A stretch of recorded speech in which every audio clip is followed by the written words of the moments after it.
పుదీనా వేస్తే అయిపోయింది. పర్ఫెక్ట్ చేపల కూర. వాళ్ళు వచ్చిండు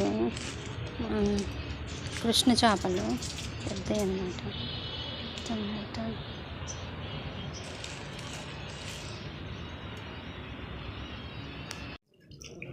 గాలిలో పేస్ట్ రుద్దితేనే తొందరగా మురికిపోయిద్ది. జావు ఉండిద్ది కదా. వచ్చింది కదా చేపల కూర తినక అడిగితే పాపం తెచ్చారు. మా ఆయనకి చెప్పాను కానీ మా మరిది అటు పనికి వెళ్తుంటే తీసుకొని వచ్చారనమాట. మా మరిది కృష్ణ చేపలు బాగుంటాయి. ఫ్రెష్ చేపలు అనమాట. పెద్ద పెద్ద చేపలు పడ్డాయి. 3 చేపలు పడ్డాయి పెద్దవి. అవి తీసుకొని వచ్చారు. మా మరిది కొట్టించుకొని వచ్చిండనమాట సెంటర్లో. ఉప్పేసి రుద్దితేనే జావ గిట్ట పోయిద్ది, లేకపోతే అసలు పోదు.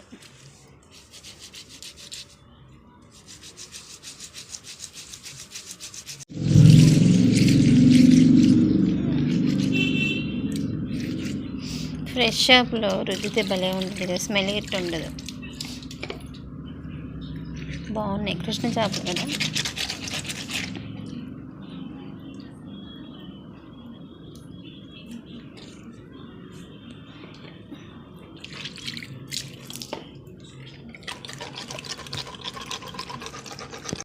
రుద్దిన తర్వాత ముక్కల్ని మళ్ళీ ఉప్పేసి శుభ్రం కడిగాను ఒక 2-3 సార్లు. అందుకే ఇంత క్లీన్గా ఉన్నాయి, తేటగా అయినాయి. చింతపండు సరిపోయింది.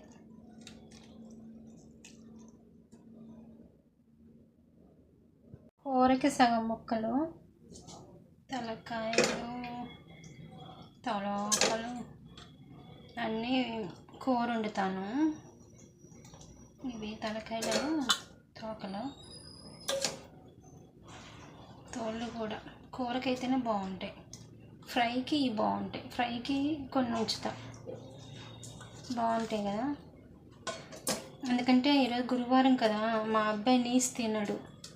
ఓన్లీ నేను మా ఆయనకే ఇది తింటే, ఒకవేళ రేపు తినొచ్చు కదా మా అబ్బాయి. అందుకు సగం ఫ్రై చేస్తా. ఇంత మటుకు ఫ్రై చేస్తా, ఇంత మటుకు కూర వండుతా, సరిపోతుంది.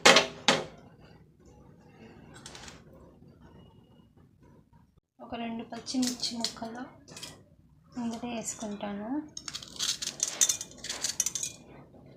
అట్నే ఒక ఉల్లిగడ్డ కట్ చేసి వేసుకుంటాను.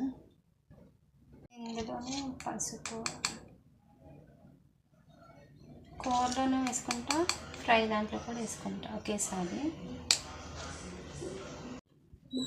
తేజ కారం మా అమ్మ, మరి తేజాలే కాదు మామూలు కాయలు కూడా కలిపి మా అమ్మ పంపించింది నాకు. సో బాగుంటుంది.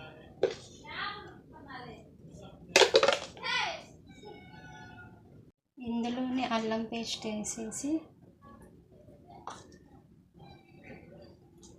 ఇందులో కూడా వేసేస్తాను. ఇప్పుడు దీన్ని బాగా కలుపుతా, చేత్తోనే కలుపుతా. ఉల్లిగడ్డ ముక్కలు కొట్ట మంచిగా కావాలి కదా. ఇట్లా పిసికేస్తే బాగుండిద్ది.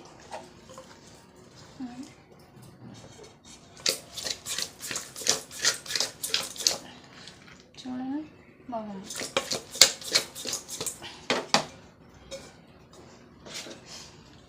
ఫ్రై ముక్కలు కూడా వీటికి బాగా పట్టించాలి, లేకపోతే అస్సలకి మంచిగా టేస్ట్ రాదు.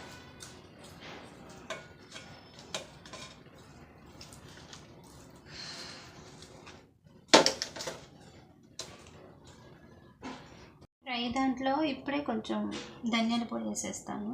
మన పట్టాను కదా అది. తర్వాత అయితే బాగోదు. కూరలో అయితే ఉడికేటప్పుడు వేయచ్చు, కానీ ఫ్రైలో వేయలేము కదా, అందుకు ఇప్పుడే వేసేస్తా. కూర ఉడికేలోపు మనం ఫ్రై ముక్కల్ని కొంచెంసేపు చేద్దాం అన్నమాట. అప్పుడు బాగుంటాయి టేస్ట్. అన్నీ వేసాం కదా, ఉప్పు, కారం, పసుపు, ప్లస్ ఉల్లిగడ్డ ముక్కలు, పచ్చిమిర్చి ముక్కలు, మసాలా పొడి తర్వాత ఉడికేటప్పుడు వేసేద్దాం. చింతపండు రసం కూడా పోసేసి చింతపండు పుక్కలు పడకుండా చూసుకోండి. సరిపోనే వేసుకోవాలి. ఓకే, రసం పోసిన తర్వాత ఒక్కసారి కలిపి ఉప్పు సరిపోయిందా లేదా.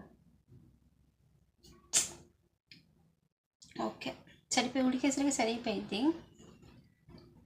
మంచిగా ఉడకనిద్దాం, లేకపోతే స్మెల్ వచ్చింది. ఎంతైనా చేపలే కదా, స్మెల్ వచ్చింది. చేపలు కూడా భలే వాసన వస్తుంది. బాగా ఉడికింది. అన్నీ వేసాను కదా. ఇప్పుడు ఈరోజు నూరిన అల్లం పేస్టే వేసాను, అందుకోసం మంచి వాసన వస్తుంది. అందులో గసాల, ఉల్లిగడ్డ అన్నీ నూరేసాను, అందుకే టేస్ట్ వస్తుంది, మంచి స్మెల్. టేస్ట్ కూడా బాగుంటుంది అనుకుంటున్నా. కొంచెం ఉప్పు చూడాలి అంతే, అంతకు మించి అన్నీ బాగున్నాయి.